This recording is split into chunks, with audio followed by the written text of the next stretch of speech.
Good evening.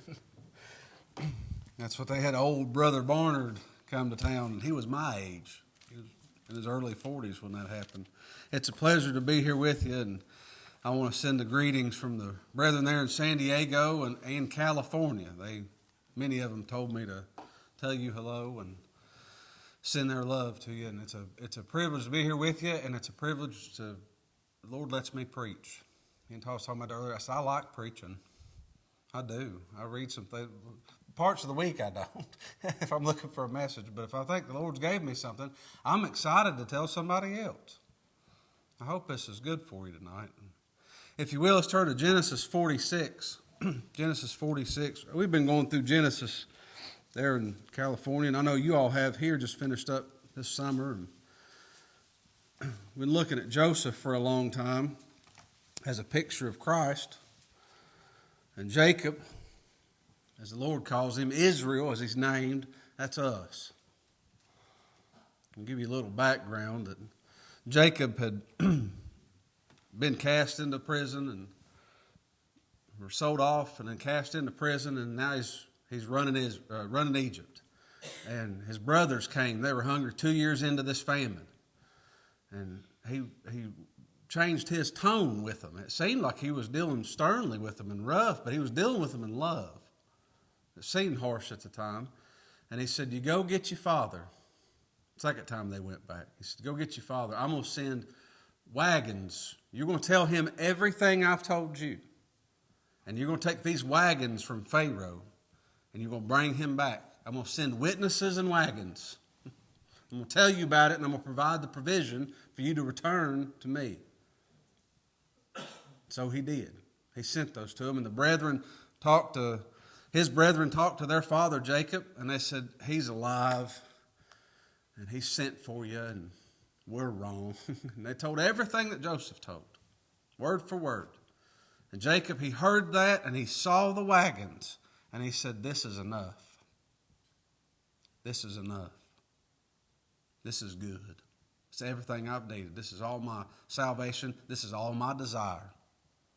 And he's 130 years old, and they said, you're going to get in this wagon, and you're going to make a very long, hard journey all the way to your son, Joseph. You're going to go see him. And he said, let's go. Now here in Genesis 46, it begins in verse 1, and Israel took his journey with all that he had, and came to Beersheba, and offered sacrifices unto God, the God of his father Isaac. And God spake unto Israel in the vision of the night. He said, Jacob. And he said, here am I. And he said, I am God, the God of thy father. Fear not to go down into Egypt, for I will there make of thee a great nation. I will go down with thee into Egypt, and I will also surely bring thee up. And Joseph shall put his hand upon thine eyes. And Jacob rose up from Beersheba, and the sons of Israel carried Jacob their father and their little ones and their wives in the wagons which Pharaoh had sent to carry him. And they went to Joseph. The Lord talked to Jacob and as a picture of us. And he said, you're going to go down to Egypt. Don't you be afraid to go where I'm going to send you. And Joseph's there. That's a picture of Christ. And Pharaoh, picture that God the Father sent these chariots to take you, these wagons to take you. And he said, and Joseph's going to put his hand on your eyes. I've heard that preached several ways, and it's good. Just as the Lord healed the blind man, Christ is going to come to his family. He's going to touch our eyes and give us sight. And that's true. But Jacob's going to die one day. Jacob's going to have to die. There's going to come a day that I'm not going to be here anymore. There's a lot of questions I have. We understand things in part. We see through a glass dimly. And some people ask me real hard questions. I said, give me about 60 years and I'll be able to tell you all about it. Sometime in the next 60 years, I'll know as I am known. But right now, I see through a glass dimly. But Jacob's going to have to die. He must. We must die. Don't we? Turn over to Genesis 47. Genesis 47, verse 27. This will be our text.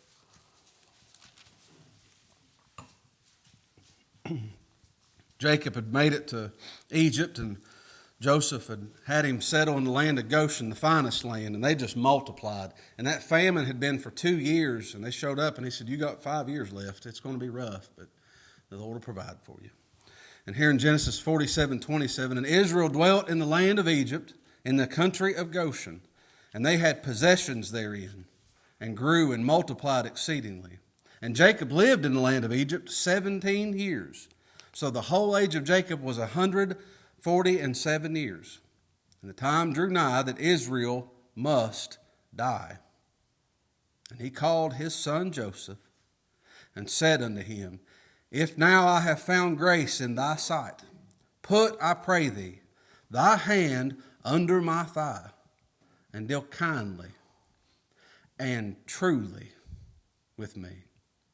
Bury me not, I pray thee, in Egypt, but I will lie with my fathers, and thou shalt carry me out of Egypt, and bury me in their burying place. And he said, Joseph speaking, I will do as thou hast said. And Jacob said, Swear unto me. And he sware unto him. And Israel bowed himself upon the bed's head. It was time that he must die. All will die. The scriptures say it's appointed unto men once to die, but after this the judgment. So Christ was once offered to bear the sins of many. And seminaries can argue it till the cows come home. If, well, there was those that were translated, and Enoch was not, and he walked with God. And the chariots came down for Elijah, and that's fine. But sometime this is going to stop, and everybody's going to meet the Lord. We understand that? How much better it is that if the Lord, in this Egypt that we live in, He has us to die to self now in this world and live to Christ, and then dying is gain. That's salvation. If we think we're so alive, our biggest hindrance is we breathe oxygen in our heartbeats. We think we're alive spiritually because we're physically alive.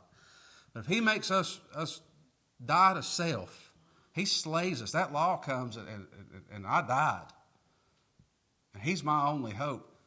Then, when this world's over, for me to live is Christ, to die is gain. To go home is a good thing, isn't it? We don't have here a story of an old father saying goodbye to his son, or giving his last will and testament to a favorite son, and establishing the executor of his estate. That's not what we hear here. This is how sinners are saved while we're living here in Egypt. This is precious if the Lord shows to us. And how we are to leave this world. How I want to leave this world.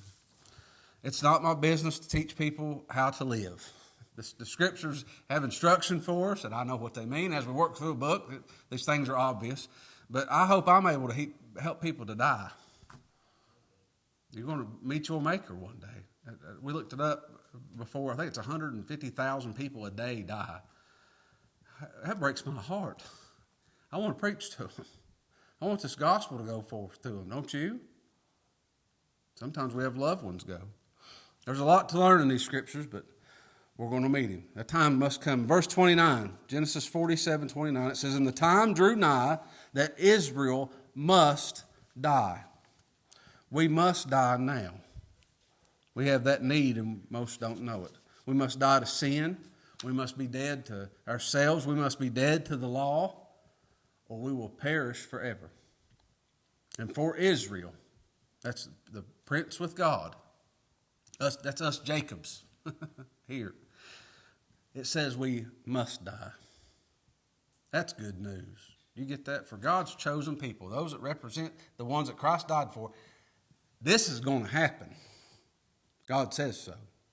You're going to die. He's going to find every one of His elect. He's going to send somebody to preach the gospel to them. And they're going to say, I can't live on my own. I have to have Him. He's going to have to close my eyes and heal me and be my Redeemer. Israel, the time comes that Israel must die. How's that going to take place? What's going to happen for the Lord to cause this to happen? It says, And the time drew nigh that Israel must die, and He called His son Joseph. How's this going to happen? Call on the Son. Call on the Son. How are we going to be dead to this world and dead to the sin and death and the law and live in Christ? we're going to have to call on the Son. That's what the Lord asked those Pharisees. They gathered together, and he asked them, he said, what think ye of Christ? Whose son is he?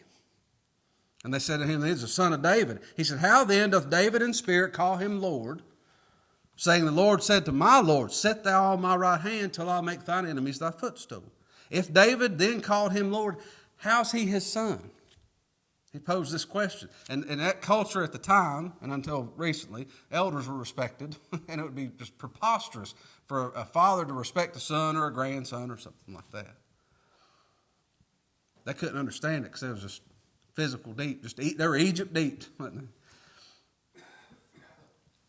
I thought of Brother Henry going down and sitting underneath his son Paul, and whenever he'd get filling for him, he'd say, our pastor told us. Now, how could he do that? He was his pastor, wasn't he? Well, that was a man sent of God. That's what it was. How could David call this offspring of his that's in his house Lord? Well, he might physically be my offspring. That's the eternal one. That's the self. He's God. That's who he is. And he revealed himself to him and he bowed to him, didn't he? We are to call the Son. It says, in the time drew nigh that Israel must die. And he called his son Joseph, and he said unto him, if now I have found grace in thy sight. I love that word if. You know what that sets? The whole tone of this event. This is the attitude, and this is the spirit that Jacob, the father, was speaking to his son. So what physically happened. He said, if. Jacob was humbled to ask correctly. He didn't go in and demand grace. He didn't go in and say, well, there's a whole shelf full of grace, and this is my cup, I'm taking it. Whoever else wants it, go get it.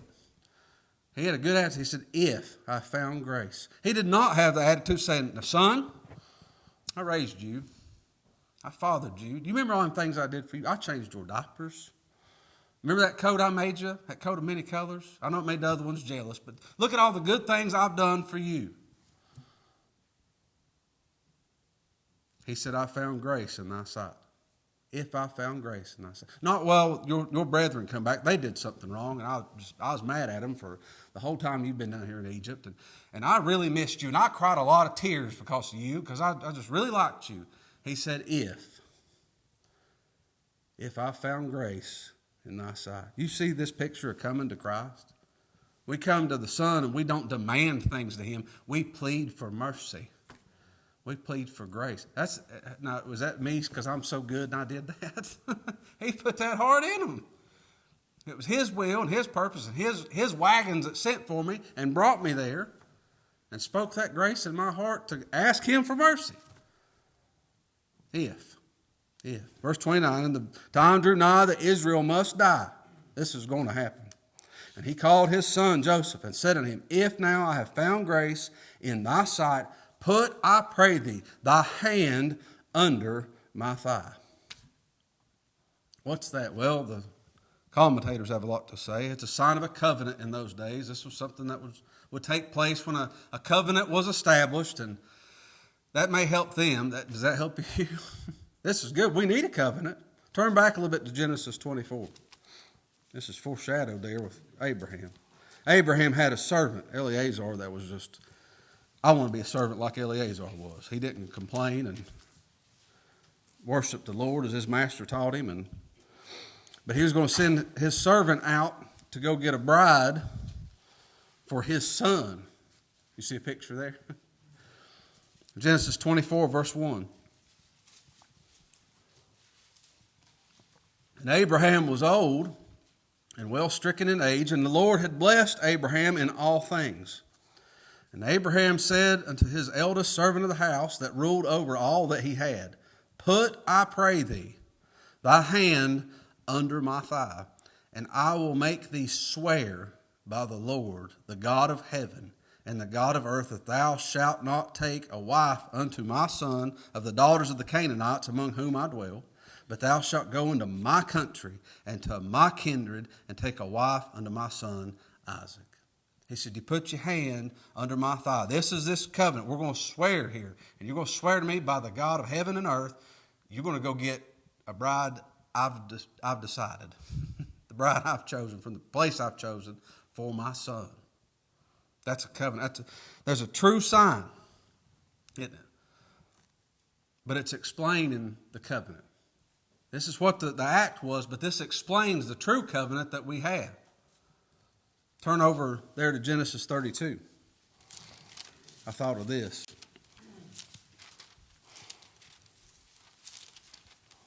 Genesis 32, verse 24.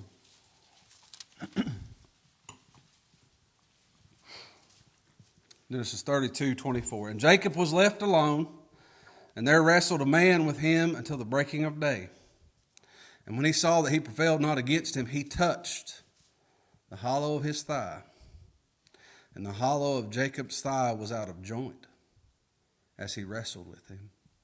And he said, Let me go, for the day breaketh. And he said, I will not let thee go, except thou bless me. And he said unto him, here's the blessing, what's your name? He said, Jacob, supplanter, cheat, deceiver. If the Lord makes somebody see their sin, that's a blessing, isn't it? And what did he do? He got us. We always think our heart. If I know my heart, that means we think we know our hearts, don't we? It's deceitful and wicked above all things. But there's an organ in here that pumps and does something. But you ever had your hip hurt or your lower back go out? That's real common nowadays. It's right in the middle of you. You can't sneeze. You can't wiggle your toes. It just hurts all over, don't it? Right where we're hinged in the middle. And the Lord's come to Jacob, and he touched him in the hollow of his thigh.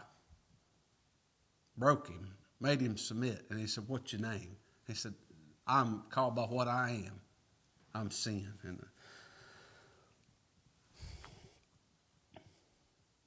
you got that vulnerable joint.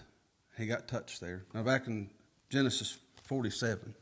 He said, you got to put your hand on my thigh. That's what happened to him in Genesis 32. Genesis 47, verse 29. And the time drew nigh that Israel must die. And he called his son Joseph and said unto him, If now I have found grace in thy sight, put, I pray thee, thy hand under my thigh. That's where the Lord broke him, wasn't it? And he said, you support my brokenness. You show me I'm broken, you're going to have to do everything. You put it under my thigh. That's my inability right there. And you put your hand on it, underneath it, and you promise to carry me. I can't. Put your hand under my thigh and carry me. You have to. I'm unable. I know that. Your wagon's brought me here. I'm 147 years old. I can't do it. I'm unable. He says, if I've now found grace in thy sight, put, I pray thee, thy hand under my thigh, and deal kindly and truly with me. Deal kindly with me. That word is loving kindness. Deal with me in loving kindness. In the Psalms alone, David uses that specific word 21 times, no less than 21 times. He says in Psalm 36 that how excellent is thy loving kindness, O God. That's how Jacob wanted to be dealt with. That's how I want to be dealt with by the Lord.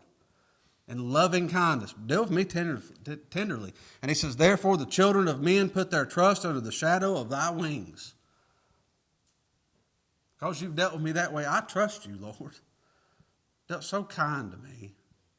He's not an austere man. He's not harsh. That's tender. That's kind. He showed me what I was. He showed me my brokenness. He put his hand under me, and he's going to carry me. Deal with me in loving kindness. David said in Psalm 138, I will praise thee with my whole heart. Before the gods will I sing praise unto thee. I will worship toward thy holy temple and praise thy name for thy loving kindness and thy truth.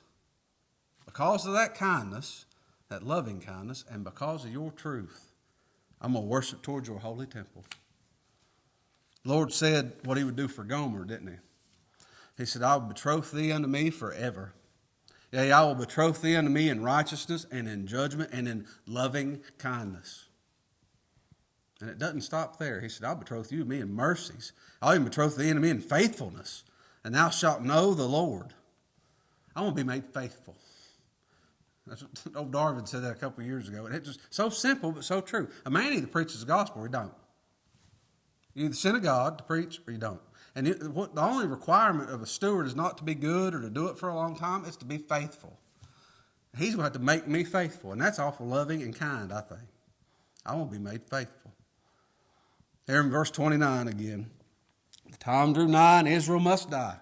And he called his son Joseph and said unto him, If now I have found grace in thy sight, put, I pray thee, thy hand under my thigh, and deal kindly and truly with me. Deal with me in loving kindness, and it's got to be true.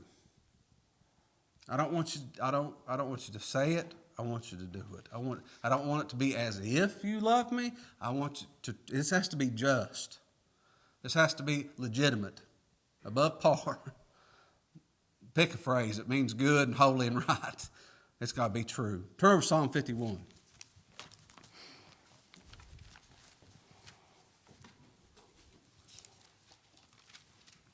Psalm 51, verse 1.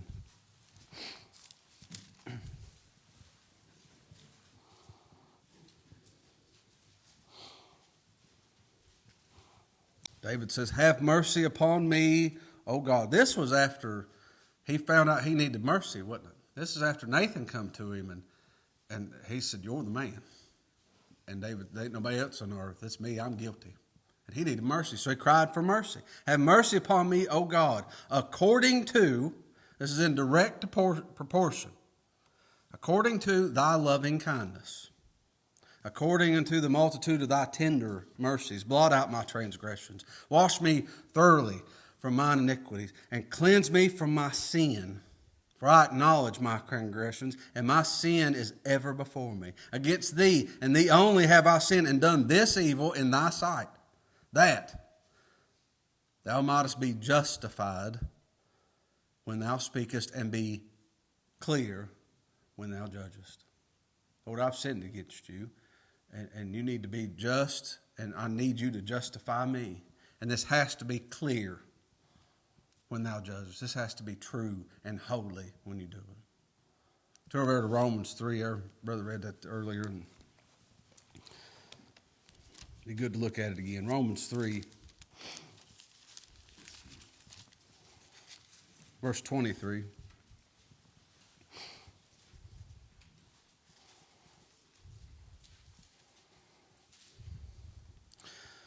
For all have sinned and come short of the glory of God, being justified freely by his grace through the redemption that is in Christ Jesus, whom God hath set forth to be a propitiation through faith in his blood, to declare his righteousness for the remission of sins that are past, through the forbearance of God, to declare, I say, at this time, his righteousness, that he might be just. That's true.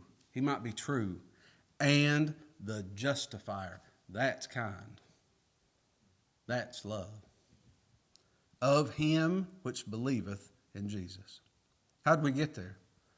Those wagons brought us, and that providence brought us, and his word and command brought us.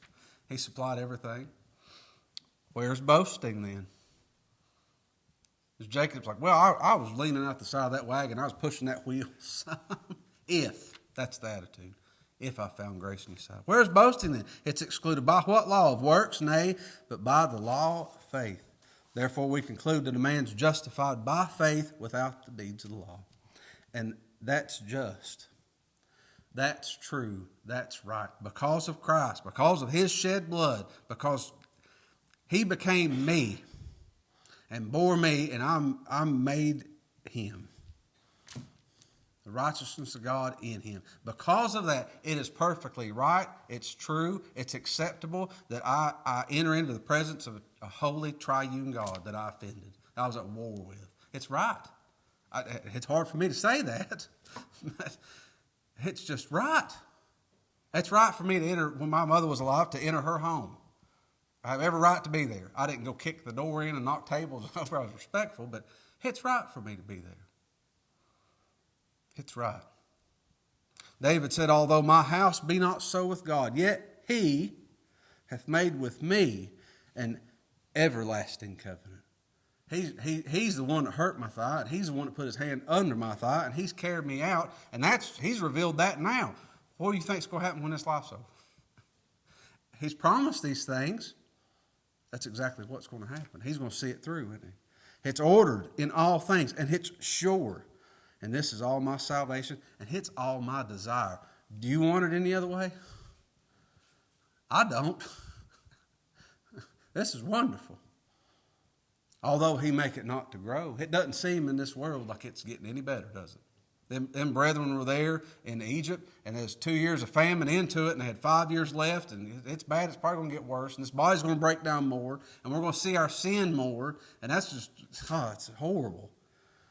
Doesn't seem like it's growing, but to be absent from the body, to be present with the Lord, isn't it? In a twinkling of an eye. We'll be conformed to his image and worship him as he deserves to be worshipped, and honor him and speak to him, and he's going to serve us at a supper and teach us things. What a thought, isn't it? Back in our text. Lord, don't leave me to myself. Don't leave me here in Egypt. Don't just tell me this good news and then make it go away and I got to tread water until this life's over. Don't leave me here in Egypt where I'm a stranger. This isn't my home. Todd read that about Jacob that spoke a strange tongue in Egypt. And I thought of Joseph. I don't think there's nothing Joseph's done wrong. I've looked through these scriptures a lot, and we've been in it about a year or so. And he was wrongfully done by his brethren, and then he got falsely accused and cast into prison. They changed his name. They made him learn a new language, and he didn't complain not once. I think I got to complain if I got to stop at a stoplight. There's some things I'd be mad about in that. Not once. Not once. He just took it, didn't he? But don't leave me here, Jacob says, verse 29. And the time drew nigh that Israel must die, and he called his son Joseph, and said unto him, If now I have found grace in thy sight, put, I pray thee, thy hand under my thigh, and deal kindly and truly with me. Bury me not, I pray thee, in Egypt, but I will lie with my fathers, and thou shalt carry me out of Egypt, and bury me in their burying places. Bury me. We say that we laid somebody to rest, don't we? That's a resting place. They dwell there. And Jacob said, you let me dwell and rest where my fathers rest. And the Lord told him, he said, I'm the God of your father. I want to rest where my fathers rested. I want to rest the same place, the same green pastures that our father Abraham laid down next to. That same shepherd he had, that's what I want. I want no different. Don't you leave me here. I'll be with my brethren in glory with you. Not physically. That wasn't what he's talking about. I mean, that's what they happened, but what it pictured. The Lord said, they come to him and they said, Abraham's our father. And he said, if you were his children, you would do the works of Abraham. You would. You'd want to be where I was, not cast me out. Paul said, they're not all Israel which are of Israel, neither are they the seed of Abraham because they are children, but in Isaac shall thy seed be called. I want to lie down in the green pastures, the same ones that Abraham did, and every one of our family members. I want to rest in the person and the work of Christ and nothing else. He said in verse 30, but I will lie with my fathers, and thou shalt carry me out of Egypt and bury me in their burying places. That's cradle to beyond the grave to glory. Lord, keep me. Do it. Save, Lord. And here's Joseph a picture. And Joseph said, I will do as thou hast said. What a promise. Mercy. Done. You be everything, Lord. Be my all in all. Done. I'll do it. But I'm weak. Are you weak? I thought of Rahab, only building left standing in Jericho, in that brothel. And they said, well, no, we put this scarlet line out the window and this building's going to stand. Got the whole family in there. You thought the parents were disappointed in all these things, and now they're sitting in there. And tell me one more time. I know you said what the messengers said. Tell me what those messengers said one more time. I've heard it. Now tell me again. Tell me that old story one more time. He said, I will do as thou hast said. In verse 31, and he said, Jacob says, swear unto me. He just did, didn't he? Those Pharisees came to the Lord and they said, we require a sign. He said, you're the wicked and adulterous generation, depart from me. And then Thomas said, Lord, I ain't going to believe unless I touch your side. He said, come here, son, put your hand right there. That's sonship, isn't it? For the one that's our lordship. And Jacob says, swear unto me. And he sware unto me. He swore unto me. And again, I want to hear his word. It says it right there. How long has that been there? You ever done that? Has it always said that? I want to hear it again and again and again and again.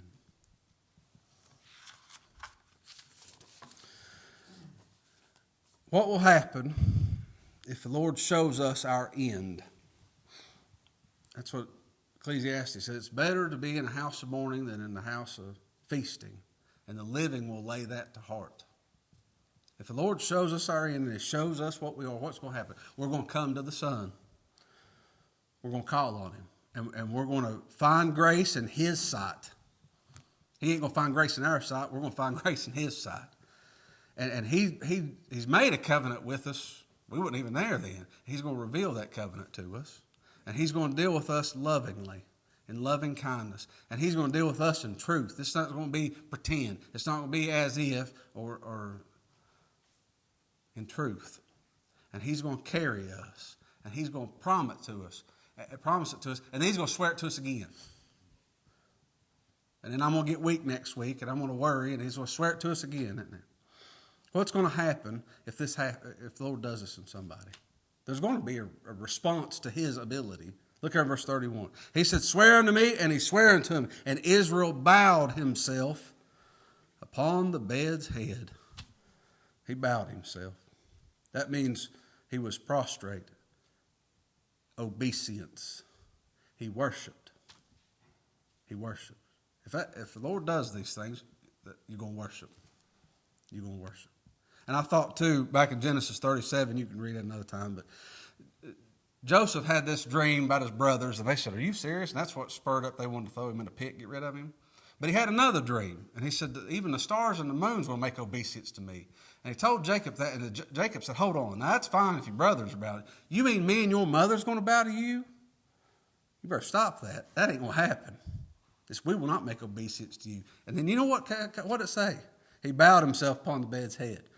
Jacob made obeisance. If the Lord declares something's going to happen, as Dad said, you can take it to the bank. It's done. His word says so, don't it? If the Lord said it, it'll come to pass. And Jacob laid his hand on his eyes.